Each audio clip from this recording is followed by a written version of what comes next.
donde obligan también a ABC a pagar $1 millón a los abogados de Trump. Y por cierto, esto es en común acuerdo y charla, porque esto podía haberse extendido más. Claro, porque supuestamente, ¿verdad?, lo que había salido en las noticias en estos días eran que Trump y Stephanopoulos iban a ser citados a declarar.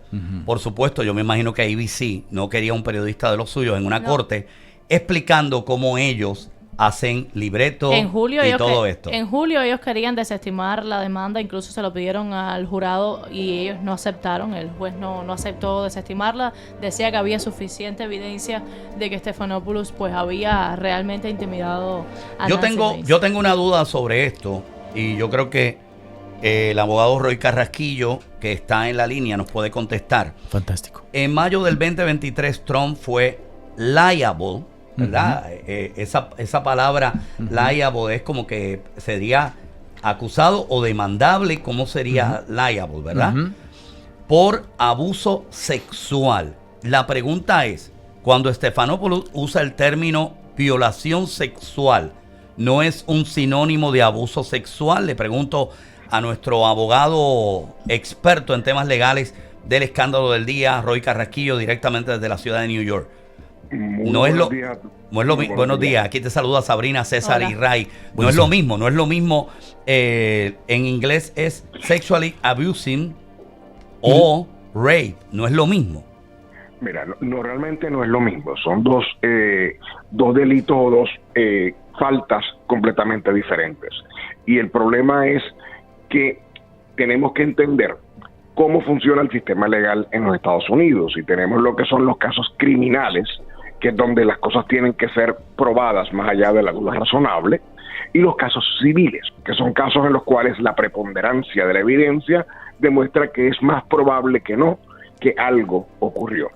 Este caso contra el presidente Trump es un caso civil, es un caso que se lleva bajo una de las leyes de Nueva York, y ese caso entonces determina, porque en los casos civiles las personas no son culpables o inocentes, son responsables o liable, o no responsables, porque pues es un nivel de evidencia mucho menor que el caso criminal.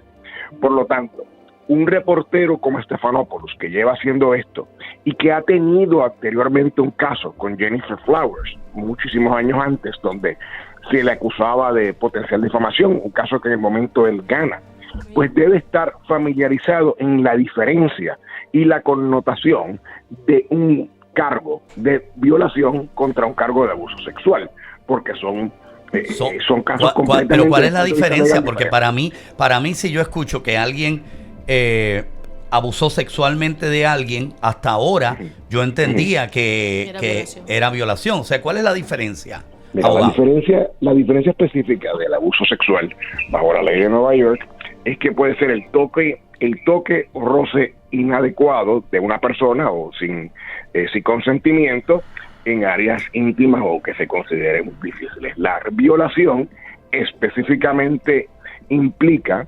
penetración de la área privada del hombre en la mujer, y tiene que haber una penetración para poder ser una violación. Un hecho que Stephanopoulos sabía, razón por la que entonces tenemos éxito aquí. Pero son dos términos del punto de vista legal. Abuso sexual es una falta que establece que un toque, un roce, pero no implica penetración, que es el caso que sería la violación. Abogado, ¿hasta qué punto un periodista puede argumentar que simplemente está transmitiendo la noticia de lo que lee, de lo que ve, o que desconoce el término como tal, y evitar que sea pues encontrado responsable, como en el caso de ABC y el señor Stephanopoulos? Mira, en el caso de que esto hubiese sido por ejemplo, lo que llaman un slip of the tongue, de que él menciona una vez la palabra violación y después menciona abuso sexual, pues tú podrías determinar que, oye, yo pues no hubo una intención de hacer daño, fue un escape. Pero en estos casos, un periodista como Stephanopoulos, que ya ha tenido casos de difamación, que ha establecido y tiene un conocimiento a través de su carrera de las diferencias de estas cosas, pues es muy difícil probarlo. Y como vemos, no tuvieron éxito, por lo que ellos deciden, pensando que quizás iban a tener una situación peor, llegar a un acuerdo privado. Ujú. En adición a eso, y es lo que yo creo que demostró la malicia en este caso, o la negligencia crasa, es que en la entrevista se menciona en 10 ocasiones Sí.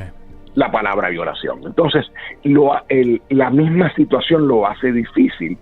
Y yo creo que al final del día el mensaje, yo creo que la prensa en general y los reporteros, es que tienen que haber una responsabilidad en la precisión de lo que se establece, especialmente cuando los elementos que se están hablando son tan dañinos y tan peligrosos para la reputación de un político. Por lo que veo, entonces los periodistas, el consejo a los periodistas es que estudien leyes.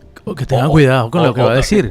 Bueno, el problema es que posiblemente cualquiera se hubiese podido confundir con una palabra como abuso sexual o violación. No estoy siendo abogado del diablo en este momento. Sí, claro. No estoy justificando a Stephanopoulos, pero es una línea bien finita lo que estamos viendo aquí. Yo entiendo que sí, mira, es una línea infinita y hay que tomarlo con cuidado. Lo que pasa aquí es que yo creo que los hechos de la situación, el haberlo dicho 10 veces, el haber intimidado a un cliente, el seguir insistiendo en la violación, demuestra, y yo creo que ahí vamos a los elementos de lo que es esto, que recuerden que un caso de difamación tiene que tener 4 elementos: falsedad de la declaración, que sea publicado en un medio, que dañe la reputación y que haya negligencia o malicia real. Okay. Estos 4 elementos, en este caso, se cumplen. Normalmente el cuarto elemento, el de la negligencia la malicia real fue cuando él lo dijo 10 veces. Es correcto, lo dijo 10 veces, y en el tono y el contexto en que lo dice para perjudicar la imagen de Trump, específicamente. Pero abogado, aquí es donde, por cierto, hablamos con el abogado Roy Carrasquillo hoy en el Escándalo del Día.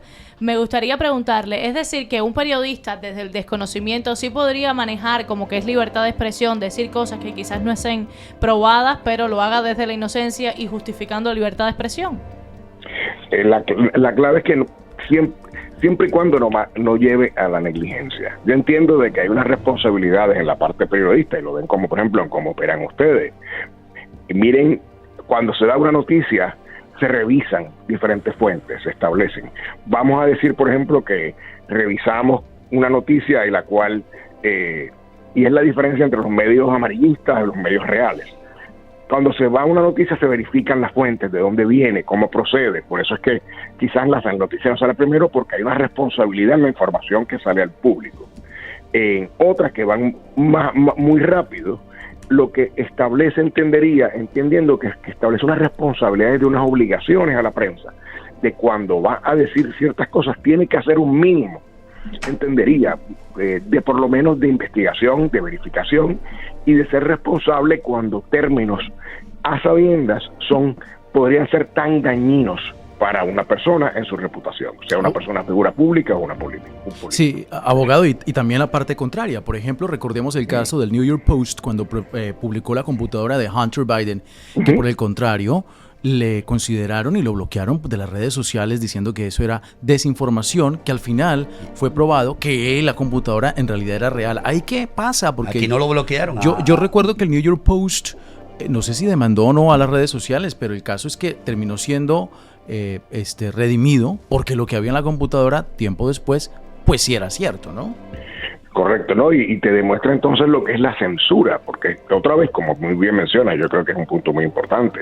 La libertad de expresión va para ambos lados, pero el problema es que cuando tú censuras una información que hubiese sido clave en ese momento, no llega a difamación, pero es una cosa muy problemática en cómo estamos viendo en la prensa, de cómo pueden suprimir información que sería relevante para los votantes, para las personas, y como en este caso el famoso fake news o esto es falso, para que las personas tomen una decisión o lleguen a evaluar cosas con información o errónea o incompleta. ¿Hasta dónde ahora se van a poder demandar las fake news, considerando también que es Trump una figura pública? ¿Quiere decir que ahora las fake news se van a poder demandar?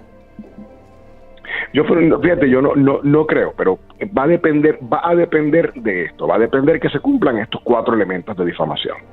Si la persona tiene y cuando viene, como te digo, el conocimiento, existe la malicia, existen estos 4 elementos, se publica. Otra vez, no es lo mismo yo poner un papelito en mi cuenta de Facebook que tiene 10 seguidores que ponerlo en el New York Times, claro, o el New York Post, o decirlo en La Poderosa. Sí. Son cosas bien diferentes, porque tiene que haber una publicación. Esa tiene que ser comunicado a un tercero, y claro, mientras más abierta es la publicación, más es el daño potencial que puede tener la persona que está siendo difamada o afectada. Abogado, ¿hasta qué punto y qué línea es delgada cuando, por ejemplo, puede ser fake news decir que Ray me está pagando muy poco por el show a Sabrina y a mí, o eso cómo lo manejamos? Eso es fake news porque todo depende de tu estilo de vida. Sí, no, de la interpretación también que se... Sí, ay, Dios mío, abogado, nosotros no vamos a poder hablar. Para alguien en Puerto Rico eso es un billete largo. Pero bastante. Pero fíjate una cosa, que aquí hay un punto, porque esta mañana, casualmente, y voy a poner un audio que lo voy a poner bajo la regla del Fair Use, es una protección federal que nos permite nosotros sonar un audio de otro medio, siempre y cuando sea para comentar. Y quiero poner un audio, no le voy a pedir al abogado que reaccione sobre esto, porque sería antiético, pero para que la gente escuchen el momento donde esta mañana Rodríguez Tejera dijo las siguientes declaraciones de Donald Trump. Que no va a buscar nuevamente la reelección. Y por otra parte, para aquellos que están pensando de que los planes del presidente electo de migración no se van a llevar a cabo porque es muy difícil, pues bien, sigan durmiendo de ese lado. El presidente electo, a través de voceros, acaba de anunciar que va a revocar